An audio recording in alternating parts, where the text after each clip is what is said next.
été interviewé par de grands médias. J'ai été interviewé, j'ai participé à une émission sur M6. Pour apprendre ce rôle de pasteur, pendant ses études, chaque séminariste doit participer à la vie d'une paroisse romaine. Voilà, toutes les semaines, je viens faire 1 heure de catéchisme ici, à cet endroit. Pour Vincent, c'est à la paroisse Sainte-Agnès. Au quotidien, quel est votre rôle auprès du groupe scolaire Notre-Dame? Alors moi j'interviens en particulier au collège, là où vous êtes. Je viens tous les vendredis pour 1 heure de catéchisme avec la classe des 5e. Et puis voilà, je partage avant en général le déjeuner avec vos profs. Et je suis au collège en fin de matinée. Bonjour Père Vincent, je m'appelle Danae, je suis en 3e et au collège Notre-Dame de Morée. Pour moi, vous êtes un représentant de la paix et de l'amour, autrement dit peace and love en langage plus courant. Est-ce que vous êtes d'accord avec ça?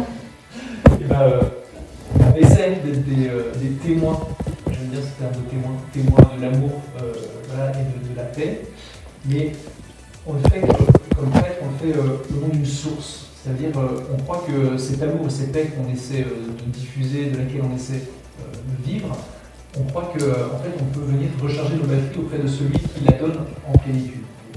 Il y a la paix et l'amour qu'on essaie de donner, ça normalement on essaie tous de le faire, a priori, en tout cas on a tous le désir de vouloir le faire. En revanche, ce qui change pour un chrétien, et en particulier pour un prêtre, c'est qu'il comprend qu'il ne peut pas le faire avec ses propres forces. Et que s'il ne reste pas branché, connecté sur celui qui dispense cet amour et cette paix, en fait il le fera un jour oui, et les autres jours non. Voilà. D'accord, merci. Participez-vous à des œuvres caritatives? Ah, des œuvres caritatives. Alors pas officiellement, si ce n'est que l'Église, sous beaucoup d'aspects, c'est une œuvre caritative, mais pas de manière régulière ou officielle. Je suis un petit peu des personnes qui interviennent dans un camp de réfugiés avec les... D'accord, merci. Bon merci beaucoup, au revoir. Bonjour. Pourquoi fait-on appel au doyenné et à Père Vincent?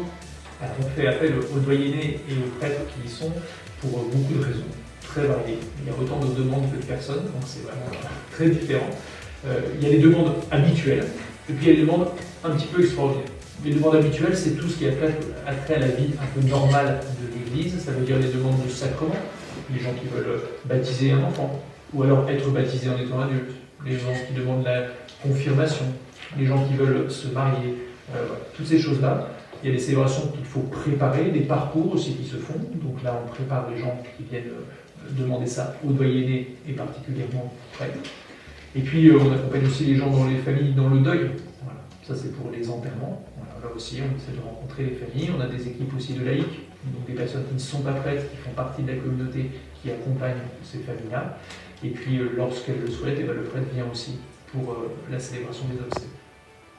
D'accord. Que faites-vous lorsque vous partez avec votre sac à dos et votre ami dans différentes régions? Avec donc, le curé doyen du lieu, le père Patrick, on a décidé après le premier confinement d'aller un peu plus à la rencontre des gens qui habitaient ici, parce qu'on s'est rendu compte, tout bêtement, qu'on ne connaissait pas les gens qui habitaient autour de nous. Et on a décidé en fait de quitter la maison du Ruiné, là où on se trouve, quelques jours par mois, et de prendre nos sacs à dos et d'aller à la rencontre des gens dans les villages alentours, avec une chose un peu particulière, c'est-à-dire qu'on essaie de ne pas prévoir par avance les lieux où on déjeunera, où on dînera et où on dormira.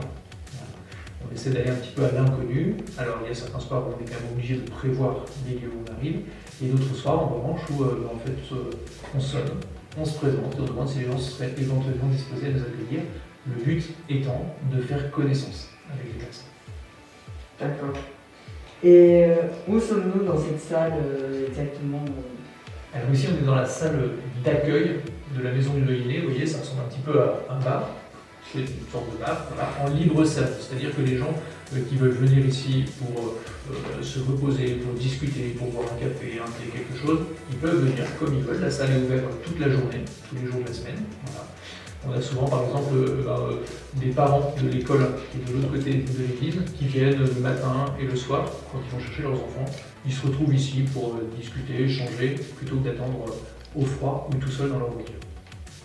D'accord. Et peut-on dire que vous êtes marié à Dieu, en quelque sorte?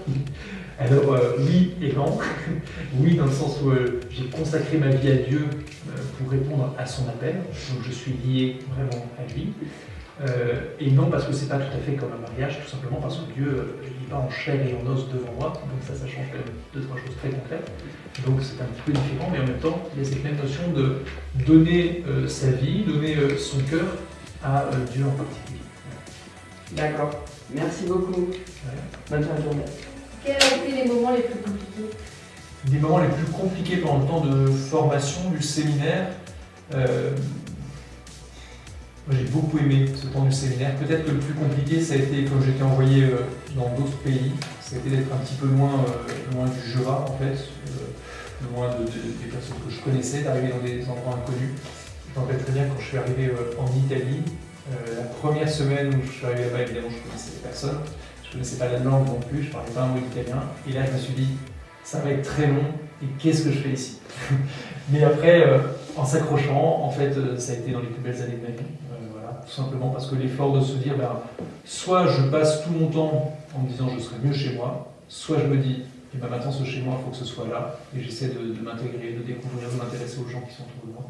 Et ça a été une expérience absolument géniale. Donc à la fois la plus dure et la plus incroyable.